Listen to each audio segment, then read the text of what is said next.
आप सभी को गुड मॉर्निंग। अभी सुबह के करीब 7:30 बज रहे हैं। अभी मैंने मेरा जिम का डाइट खाया है और इसके बाद मैं मेडिटेशन करने बैठ रहा हूँ एंड आफ्टर दैट मैं डेली जर्नल लिखूँगा आज का। और वो लिखने के बाद I will read both the books, that is dad and poor dad और उसके बाद द एटॉमिक हैबिट। तो दोनों पढ़ने के बाद मैं आज अपने दिन की शुरुआत करूँगा और फिर मैं जाऊँगा जिम। कॉफ़ी मैं पी चुका हूँ ऑलरेडी। अब मैं मेडिटेशन करने के लिए बैठ रहा हूँ। मेडिटेशन बहुत इंपॉर्टेंट प्रोसेस है आपकी लाइफ का। अगर आप डेली मेडिटेशन अराउंड 5 से 15 मिनट के बीच भी करेंगे तो trust me it will really help you to boost your day और काफ़ी एनर्जेटिक फील करोगे आप।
अभी मेडिटेशन हो चुका है और अब मैं बुक पढ़ूंगा। तो मैं बुक पढ़ने के बाद आज के चैप्टर की समरी आप लोगों के साथ शेयर करूंगा। तब तक के लिए बाय बाय। कि मैं बुक पढ़ के उठा और आज के चैप्टर में हमने ये सीखा कि अगर आपको हैबिट फॉर्म करना है तो आपको ऐसे इन पॉइंट पर ध्यान देना पड़ेगा कि आपकी हैबिट फॉर्म हो क्यों रही है। मतलब ऐसा क्या है जो आपको ट्रिगर कर रहा है। जैसे कि अगर आप सपोज मास्टरबेशन का ही ऑप्शन ले लो। अगर जैसे आप अभी करेंटली काफ़ी मास्टरबेशन कर रहे हो तो क्यों कर रहे हो, क्योंकि जैसे आपका इंस्टा का फीड हो गया, यूट्यूब का फीड हो गया, फिर अगर आपके मोबाइल के फीड में फिर आपके आसपास का जो एटमॉस्फेयर है उसमें यही सारी बातें चल रही है। भले आप किसी से बात नहीं कर रहे हो but somehow all those things are just coming in front of your eyes. तो आपका माइंड भी ट्रिगर उसी तरीके से करेंगे। जैसे हाँ, जैसे मेरे साथ कई बार होता है कि अगर मैंने हाथ में मोबाइल लिया है और अगर इंस्टाग्राम का एक नोटिफिकेशन आ गया ना, तो मैंने जैसे इंस्टाग्राम की नोटिफिकेशन पर क्लिक किया तो मेरी लाइफ के 15 मिनट बर्बाद हो गए, क्योंकि फिर मैं उसमें इन्वॉल्व हो जाऊँगा और मैं कंटिन्यूसली उसको देखूँगा। तो मेरा ट्रिगर क्या, अगर नोटिफिकेशन आती है तो मैं इंस्टाग्राम चलाऊँगा।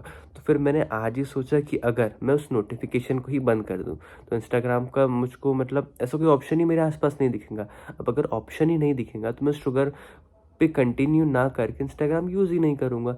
तो सिंपल शब्दों में अगर बात समझी जाए तो बात ये है कि अगर आप किसी वजह से मतलब अगर आप खुद को ऑब्जर्व करेंगे तो आप ये बात को समझ पाएंगे कि अगर आप कोई ऐसी एक्टिविटी कर रहे हो जो आपने नहीं करना चाहिए तो उसका जो स्टार्टिंग पॉइंट है अगर आप वही हटा दोगे तो आप इतने आगे जाओगे ही नहीं।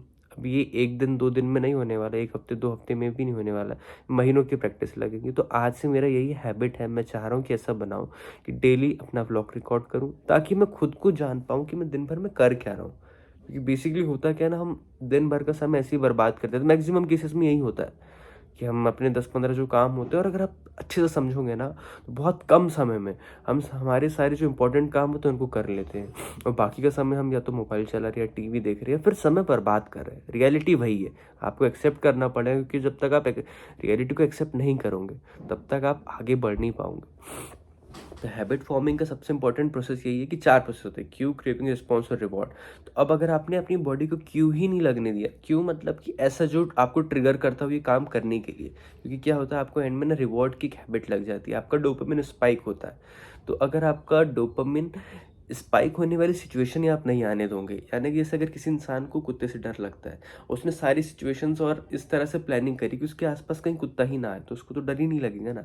तो ऐसे ही मैं आपको समझाना चाहता हूँ कि आप ये ट्राई करो। जैसे एक इंस्टाग्राम सही में बहुत एडिक्टिव चीज़ है, तो मैं सबको इंस्टाग्राम हो गया, पॉर्न हो गया, और भी काफ़ी सारी चीज़ें हैं, पर अगर आप आपका एटमॉस्फेयर चेंज करोगे और उस ट्रिगर वार्निंग जो है, जो भी आपको ट्रिगर करता है कि अगर ये होगा तो मैं ये करूँगा, तो आप लोग ये ट्राई करो कि आप इसको अवॉइड करो, क्योंकि अगर आप अवॉइड करोगे तो ट्रस्ट में आपकी लाइफ में काफ़ी ज़्यादा पोटेंशियल चेंजेस आएंगे। एक तो वो हैबिट आपकी लाइफ से आप रिमूव कर पाओगे, दूसरा जो टाइम आप बचा रहे हो खुद के लिए उस हैबिट को परफॉर्म ना करके, तो या आप लाइफ में और भी अच्छे अच्छे काम करने के लिए यूज़ कर पाओगे।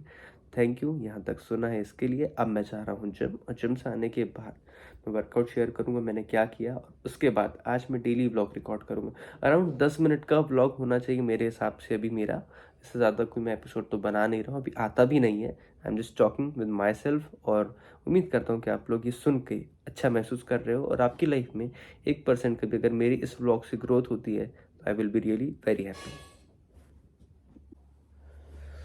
खैर, आज का दिन तो इतना बढ़िया गया नहीं, एनर्जी इतनी सही से नहीं लग रही थी। लाइक वर्कआउट काफ़ी अच्छा हुआ था। उसके बाद फिर मैं जब कोर्ट गया था तो 3 घंटे मैंने मेरे पीक आवर्स में अपना सारा काम कर लिया था। उसके बाद फिर खैर मैं फ्री ही था, तो ज़्यादा कुछ किया नहीं, फिर घर आ गया था। फिर मैंने सोचा कि मूवी देखने जाते, तो सलार मूवी देखा था मैंने। फिर सलार देख कर आया, और उसके बाद मेरे एक दोस्त, उसका कॉल आया था, उसका एक भाई ये है, तो उसकी तबीयत काफ़ी ख़राब हो गई थी ड्यू टू पर्टिकुलर रीजंस, वो अभी नहीं बताता हूँ, शायद मैं कभी और बता पाऊँ। तो जब मैं हॉस्पिटल गया तब एक बात समझ में आई कि हम लाइफ को कितना ग्रांटेड लेते हैं। मतलब छोटी छोटी बातों में हम नाराज़ होते क्यों हैं। बहुत एक मेजर सेटबैक हुआ उसकी लाइफ में, मेरा जो दोस्त, उसके भाई की लाइफ में कुछ बड़ा सा ही हो गया है, जिससे काफ़ी प्रॉब्लम उठेंगे उसकी लाइफ में। बट एक अच्छी बात यह है कि वो ज़िंदा है, नहीं तो एक जवान लड़का इतनी कम उम्र में ऐसा कुछ हो जाता तो ये बहुत एक डिसहार्टफुल बात हो जाती है पेरेंट्स के लिए और सारे फैमिली मेम्बर्स के लिए। तो जब कल मैं हॉस्पिटल गया तो तब मैंने फिर खुद को एक बार रियलाइज़ करवाया कि हमने हमेशा खुद को प्रायोरिटाइज करना चाहिए। खुद की mental health, physical health, social, economical, हर तरह से हमारे जो एस्पेक्ट है ना लाइफ में, जो जो हमको इम्पोर्टेंट है एक अच्छी लाइफ जीने के लिए, तो उन पर फोकस करना चाहिए। और ये जो भी एक्सटर्नल फैक्टर्स रहते हैं, यानी कि कोई इंसान, कोई सिचुएशंस, ये तो सब आएंगे और जाएंगे और चले जाएंगे एक दिन, पर कांस्टेंट क्या है, आपकी लाइफ में आप कांस्टेंट हो। और आपको ये ध्यान रखना है कि किसी भी इंसान की वजह से ना आप इमोशनली बर्बाद हो, फिजिकली, मेंटली, सोशली, किसी भी लेवल पर अगर कोई आपको बर्बाद कर रहा है ना, तो बदला बिल्कुल नहीं लेना है, थैंक यू वेरी मच बोल देना है और उस जगह से निकल जाना है। क्योंकि आप जितनी एनर्जी उस इंसान को नीचा दिखाने में, उसको परेशान करने में, उससे बदला लेने में इन्वेस्ट करोगे ना, तो ट्रस्ट में इसमें नुकसान आपका ही है। क्योंकि वो उस इंसान के साथ समय बिताया जो आपने, अच्छा था, बुरा भी था, दोनों ही था, बट आप अच्छे पर ध्यान दे दो और बुरी बात को भगवान का एक तोहफा समझ लो कि भगवान ने आगे जाकर जो बात बहुत बड़ी हो सकती थी उसको आज ही रोक दिया और आपको उन समस्याओं से बचा लिया। तो ऐसा ऐसा कभी कभी ना आप हॉस्पिटल चले जाया करो। जो भी ये ब्लॉग देख रहा है ना, हॉस्पिटल चले जाया करो। आज के इस ब्लॉग में मैंने जिम का वीडियो ऐड नहीं किया है, रिकॉर्ड ही नहीं किया था, क्योंकि तो आज सिर्फ मैंने बात करी है। और आई होप आपको मेरी बात सुन के बहुत अच्छा लगा हो। बुक ज़रूर पढ़ना, मेडिटेशन करना और लॉ ऑफ अट्रैक्शन में भरोसा रखना। Bye bye.